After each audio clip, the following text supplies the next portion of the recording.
Sufiati mencoba tidur lebih awal. Sakit di sekujur tubuhnya mulai mereda setelah berhari-hari tak bisa tidur nyenyak. Tapi baru saja matanya terpejam, ia mendengar sesuatu. Bukan suara orang, bukan suara binatang, tapi seperti ada getaran di dalam dadanya sendiri yang perlahan berubah menjadi tekanan. Supiati membuka mata dan tubuhnya tak bisa digerakkan. Matanya terbuka, napasnya bisa terasa,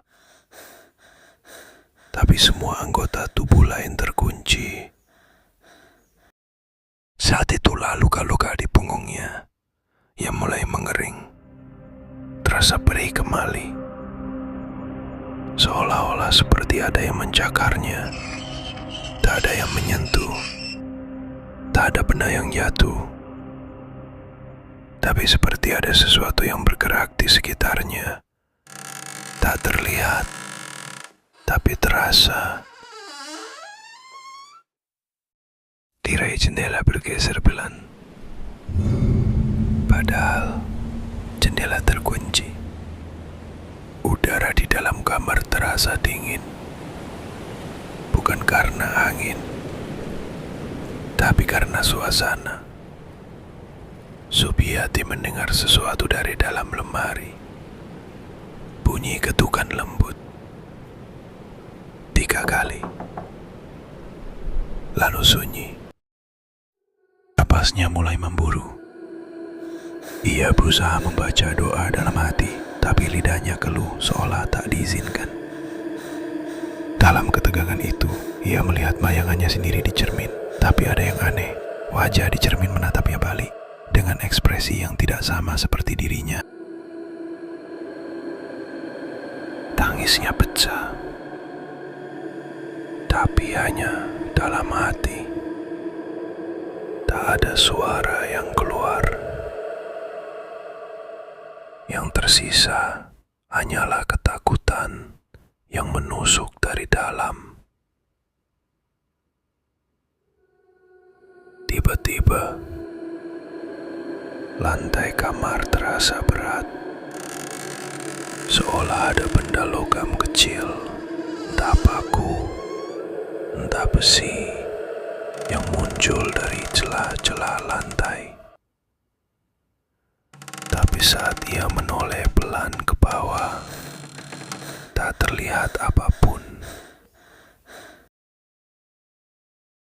Hanya firasat yang membisik, masih ada yang belum selesai. Supiati merasa akan pingsan, tapi tak bisa. Otaknya sadar sepenuhnya, tapi tubuhnya tak patuh.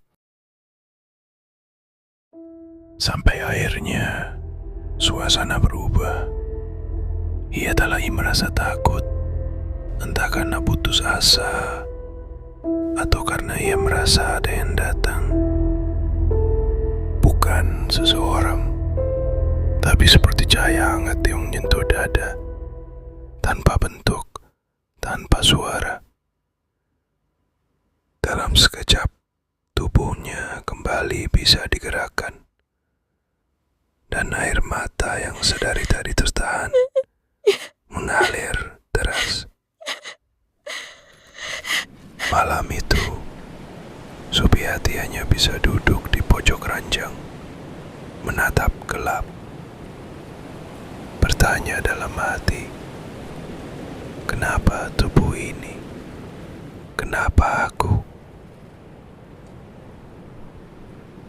Kisah ini bukan sekadar cerita horor, tapi pengingat bahwa ada hal-hal di sekitar kita yang tak bisa dijelaskan hanya dengan logika.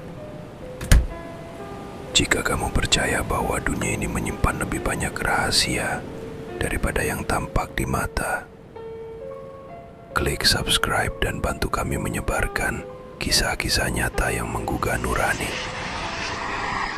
Karena kadang apa yang tak terlihat justru paling nyata.